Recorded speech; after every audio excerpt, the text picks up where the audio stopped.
दो तरह के लोग होते हैं दुनिया में। एक वो जो छोटी सी भी प्रॉब्लम आने पर डर जाते हैं, घबरा जाते हैं, दुखी हो जाते हैं। और दूसरे वो चाहे कितनी भी बड़ी मुश्किलें उनकी ज़िंदगी में आ जाएं, लेकिन वो हमेशा खुश रहते हैं, हर प्रॉब्लम में खुद को संभाल लेते हैं। एक वो जिनके पास सब कुछ होता है लेकिन फिर भी वो हमेशा दुखी दिखते हैं, आपको हमेशा दुखी ही मिलेंगे।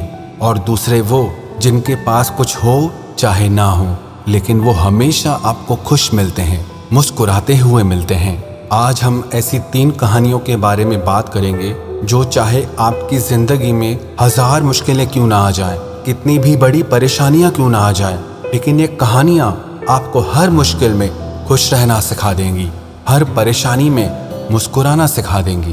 पहली कहानी। एक फकीर देश में यात्रा के लिए निकला। मार्ग में जब रात हो गई तो वो एक व्यक्ति के घर में जाकर रुका। उसका नाम आनंद था। आनंद ने फकीर की खूब सेवा की। दूसरे दिन आनंद ने उस फकीर को उपहार देकर विदा किया। फकीर आनंद की सेवा से बहुत खुश हो गया था और उसे दुआएं देने लगा, भगवान करे तू दिनों दिन बढ़ता ही रहे। फकीर की इस बात को सुनकर आनंद हंसने लगा और बोला, अरे फकीर, जो भी है ये भी नहीं रहने वाला। फकीर आनंद की तरफ देखता रह गया और वहां से चला गया। कुछ वर्षों के बाद फकीर फिर आनंद के घर आया और देखा कि उसका सारा धन, सारी संपत्ति, सब कुछ खत्म हो चुका है। पता चला अब आनंद गांव के किसी बड़े जमींदार के घर में नौकरी करता है। वो फकीर आनंद से मिलने गया, लेकिन आनंद ने अभाव में भी उस फकीर का स्वागत किया।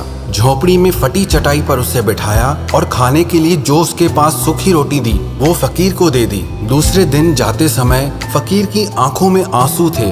फकीर कहने लगा, हे भगवान, ये तूने क्या किया? आनंद फिर हंसा और कहने लगा, अरे फकीर, तू क्यों दुखी हो रहा है? ईश्वर हमें जिस हाल में भी रखे, हमें खुश रहना चाहिए, उसे धन्यवाद देना चाहिए। समय सदा बदलता रहता है और सुनो, ये भी नहीं रहने वाला। फकीर सोचने लगा, मैं तो केवल भेष से फकीर हूँ, लेकिन सच्चा फकीर तो तू है आनंद। कुछ वर्षों के बाद फकीर फिर यात्रा पर निकला और आनंद से मिला तो देखकर हैरान रह गया। आनंद अब तो जमींदारों का भी जमींदार बन गया है। उसे मालूम हुआ कि जिस जमींदार के यहाँ आनंद नौकरी करता था उसकी कोई संतान नहीं थी। मरते समय उस जमींदार ने अपनी सारी जायदाद आनंद को दे दी। फकीर बहुत खुश हो गया। उसने आनंद से कहा, अच्छा हुआ वो जमाना गुजर गया, भगवान करे अब तू ऐसा ही बना रहे। ये सुनकर आनंद फिर हंसने लगा और कहने लगा, फकीर, अभी भी तेरी नादानी बनी ही हुई है। फकीर ने पूछा, क्या ये भी नहीं रहने वाला?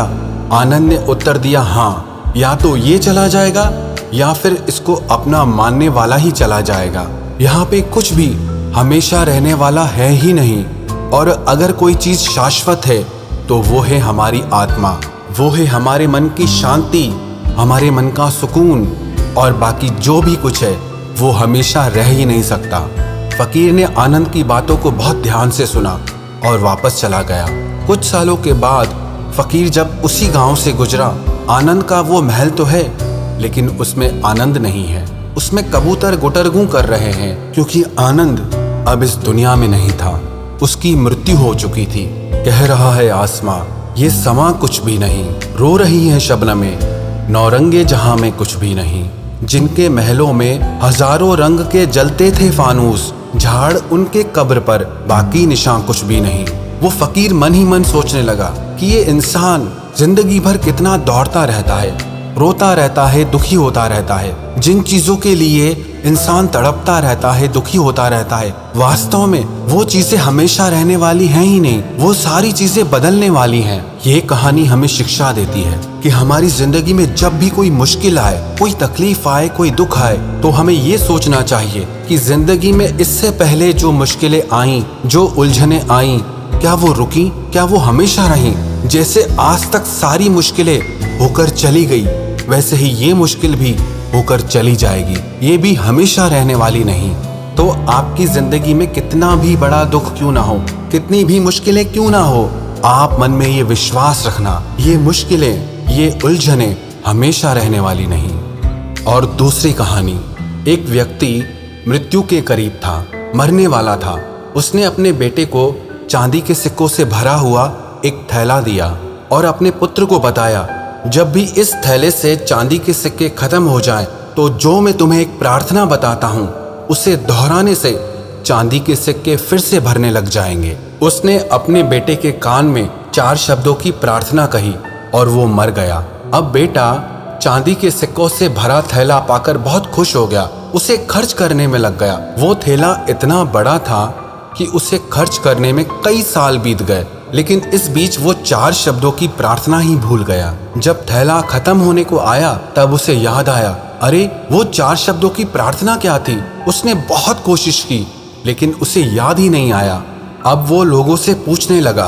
पहले पड़ोसी से पूछा कि ऐसी कोई प्रार्थना तुम जानते हो जिसमें 4 शब्द हैं। पड़ोसी ने कहा, हाँ, एक 4 शब्दों की प्रार्थना मुझे मालूम है, ईश्वर मेरी मदद करो। उसने सुना और उसे लगा कि ये वो शब्द नहीं है, वो शब्द कुछ अलग थे। उसने बहुत सारे 4 शब्दों की प्रार्थनाओं को बार बार दोहरा के देखा, लेकिन उस खाली थैले में सिक्के बड़े ही नहीं। वो मन ही मन बहुत दुखी हो गया। फिर वो एक ब्राह्मण से मिला। उसने कहा, तुम ये प्रार्थना करो, ईश्वर तुम महान हो। लेकिन इस प्रार्थना से भी कुछ नहीं हुआ। फिर उसे एक धनी इंसान मिला। उसने कहा, तुम ये प्रार्थना करो, ईश्वर मुझे धन दो। लेकिन उस प्रार्थना से भी कुछ नहीं हुआ। आखिर में वो उदास होकर अपने घर में बैठ गया। तब एक भिखारी उसके दरवाजे पर आया। उसने कहा, सुबह से कुछ नहीं खाया है, खाने के लिए कुछ हो तो मुझे दे दो। उस लड़के ने बचा हुआ खाना भिखारी को दे दिया। उस भिखारी ने खाना खाकर ईश्वर से प्रार्थना की, हे ईश्वर तुम्हारा धन्यवाद। अचानक वो लड़का चौंक पड़ा और चिल्लाने लगा, अरे यही तो वो 4 शब्द थे। उसके वो 4 शब्द दोहराने से हे ईश्वर तुम्हारा धन्यवाद, उसका खाली थैला चांदी के सिक्कों से वापस भर गया। ये कहानी भी हमारी जिंदगी से ही जुड़ी है। वो खाली थैला हमारी जिंदगी है और वो चांदी के सिक्के खुशियां हैं। जब तक हम अपनी जिंदगी में शिकायत करते रहते हैं, परेशान होते रहते हैं, तब तक हमारी जिंदगी के खाली थैले में वो खुशियों के सिक्के आते ही नहीं। लेकिन जब हम सारी शिकायतें भूलकर परमात्मा को दिल से धन्यवाद देते हैं, प्रकृति को दिल से धन्यवाद देते हैं, शुक्रिया अदा करते हैं, तो हमारी जिंदगी में भी खुशियों के सिक्के भर जाते हैं। याद रखना एक बात, जो इंसान हमेशा शिकायतों से भरा रहता है वो कभी खुश नहीं हो सकता, और जो इंसान हमेशा धन्यवाद के भाव से, हमेशा शुक्राने के भाव से भरा रहता है, वो इंसान आपको हमेशा खुश दिखेगा। उस इंसान की जिंदगी में आपको शांति और सुकून हमेशा दिखाई देगा। और तीसरी कहानी, एक चिड़िया ने एक खेत में अपना घोंसला बनाकर उसमें अंडे दिए। उसमें समय आने पर 2 बच्चे निकले। चिड़िया दाना चुगने के लिए रोज जंगल जाती और इस बीच उसके बच्चे वहां पर अकेले रहते थे। चिड़िया जब लौटकर आती तो बच्चे बहुत खुश होते, उसका लाया हुआ दाना चुगते थे। एक दिन चिड़िया ने देखा कि बच्चे बहुत डरे हुए हैं। उन्होंने बताया, आज खेत का मालिक आया था, वो कह रहा था कि फसल पक चुकी है, कल बेटों से खेतों की कटाई के लिए कहेगा। इस तरह तो हमारा घोंसला टूट जाएगा, फिर हम कहाँ रहेंगे। चिड़िया बोली, फिक्र मत करो, अभी खेत नहीं कटेगा। और अगले दिन सच में कुछ नहीं हुआ। बच्चे बेफिक्र हो गए। 1 हफ्ते के बाद चिड़िया को बच्चे फिर डरे हुए मिले। वो बच्चे बोले, किसान आज फिर आया था और कह रहा था कल नौकरों को कहकर खेत को कटवाएगा।